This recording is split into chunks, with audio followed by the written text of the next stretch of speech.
नमस्कार। आज का मेरा टॉपिक है साइन लैंग्वेज यानी कि सांकेतिक भाषा। यानी कि जो लोग बोल और सुन नहीं सकते, उनके हाथों, चेहरे और शरीर के हाव भाव से बातचीत की भाषा को हम सांकेतिक भाषा कहते हैं, यानी कि साइन लैंग्वेज कहते हैं।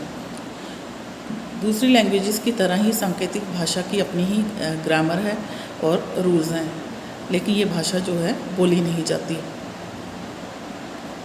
इंटरनेशनल साइन लैंग्वेज डे मनाने का जो ये प्रस्ताव था, ये world federation of the deaf ने दिया था, ताकि लोगों को साइन लैंग्वेज की इम्पोर्टेंस के बारे में अवेयर किया जा सके। यूएनओ ने 23 सितंबर 2018 को International Day of Sign Language declare किया था और 23 सितंबर 2018 को पहली बार International Day of Sign Language मनाया गया था।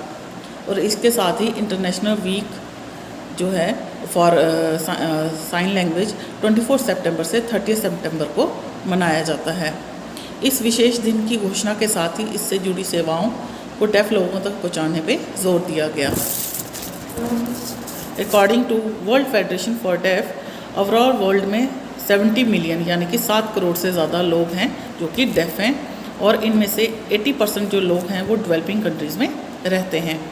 ये लोग 300 अलग अलग तरह के सांकेतिक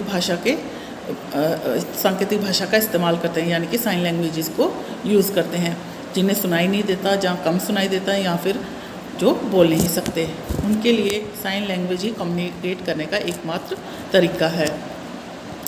बाकी भाषाओं की ही तरह साइन लैंग्वेज को भी इक्वल स्टेटस दिया जाता है।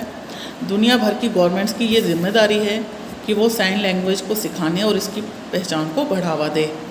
इंडिया में नियर अबाउट 800 स्कूल ऐसे हैं जहाँ पे साइन लैंग्वेज की मदद से पढ़ाई कराई जा रही है। 2018 में भारत की फर्स्ट साइन लैंग्वेज डिक्शनरी जो है लॉन्च की गई। इसमें साइन लैंग्वेज से हिंदी इंग्लिश लैंग्वेज में ट्रांसलेशन दिया गया है। ये साइन लैंग्वेज और हिंदी और इंग्लिश लैंग्वेज के बीच में पुल का काम करती है, जिससे साइन लैंग्वेज को जानने वालों को काफ़ी मदद मिलती है। इसके साथ ही अब साइन लैंग्वेज को कानूनी अधिकार की मान्यता देने की मांग की जा रही है। डेफ लोगों का कहना है कि साइन लैंग्वेज को भी राइट टू लैंग्वेज का अधिकार दिया जाए। अभी तक देश के संविधान में 22 यानी कि 22 लैंग्वेजेस ऐसी हैं जो अधिकृत लैंग्वेज के रूप में सूचीबद्ध हैं। डेफ लोगों का कहना है कि 23वीं भाषा उनकी होनी चाहिए, उसे भी भाषा का अधिकार मिलना चाहिए। इसके लिए सिग्नेचर कैंपेन भी शुरू किया गया।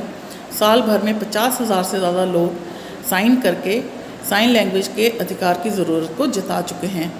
साइन लैंग्वेज अब सिर्फ डेफ लोगों की ही भाषा नहीं रह गई है, क्योंकि इसमें रोज़गार यानी कि एम्प्लॉयमेंट के भी काफ़ी चांसेस हैं। इस भाषा को सीखने के बाद आप education department, government sector, performing art, Doordarshan में समाचार पढ़ने वाला या मेडिकल फील्ड की नौकरी आप कर सकते हैं। इसके साथ ही आप अपना स्कूल भी खोल सकते हैं। तो ये सब था, ये जानकारी मैंने आपको साइन लैंग्वेजेस के बारे में दी। इसके साथ ही नमस्कार, थैंक यू।